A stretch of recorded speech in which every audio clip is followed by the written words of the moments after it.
Hello everyone, welcome back to my channel. হ্যাঁ, তোমাদের সাথে আজকে আমি একটা ব্লগ শেয়ার করব। আর আমি আর নমিতা একসাথে থাকলে বদমাইশি করব না, এটা হতেই পারে না। যদিও বা বলো বাদরের বাদরামি। হ্যাঁ, তারপর সকাল সকাল ও আমার আগে যেহেতু পৌঁছে গেছিলো, ওখানে চা কীভাবে সার্ভ করছে, কফি কীভাবে সার্ভ করছে, কোথায় কী থাকে সেগুলো দেখে নেওয়ার পরে আমাকে এগুলো সার্ভ করলো। যাই হোক, বদমাইশিগুলো খুব মিস করি, তবে একটাই কথা, ও অনেকটা এগিয়ে যাক এটাই আমি মন থেকে চাই।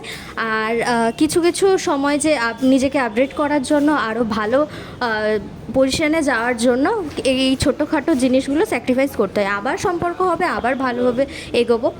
তো যাই হোক, তারপর বিবনির জন্য ফ্যাশন শো, যেটা টিভিতে সারা জীবন দেখে এসেছি, সেটা কিভাবে শ্যুট হয় পুরো প্রপার সব কিছু আমরা নিজের চোখে দেখেছি সামনে থেকে। তো thank you so much Bibni, thank you so much. আর ফেসবুক অ্যান্ড ইউটিউব, যেখানে আমরা আমাদের এই কন্টেন্টগুলো শেয়ার করছি এবং তারা সবার মাঝে ছড়িয়ে দিচ্ছে। তো তারপর এসে গেছিলাম লেহেঙ্গা খাজানা। হ্যাঁ, আবার ভেবো না এই লেহেঙ্গাগুলো আমি কিনতে এসেছি। লেহেঙ্গাগুলো হচ্ছে ওই ফ্যাশন শোতে মডেলদের জন্যই ছিল।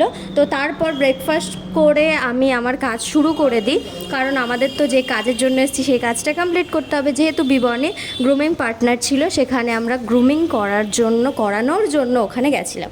তো আমরা লাস্ট হেয়ার স্টাইল করছিলাম, মেকআপ আগে যেহেতু হয়ে গেছিলো। তো ফার্স্ট লটে কাজ কমপ্লিট হয়ে গেছিলো মেকআপের, তারপর হেয়ার করেছি। তো তোমাদের এই ভিডিওগুলো কেমন লাগছে অবশ্যই কিন্তু কমেন্ট করে জানিও। আর আমরা কোথায় গেছিলাম, ওই স্যারকে কোথায় দেখেছি, যদি জানতে চাও তাহলে কিন্তু অবশ্যই কমেন্ট করে জানিও।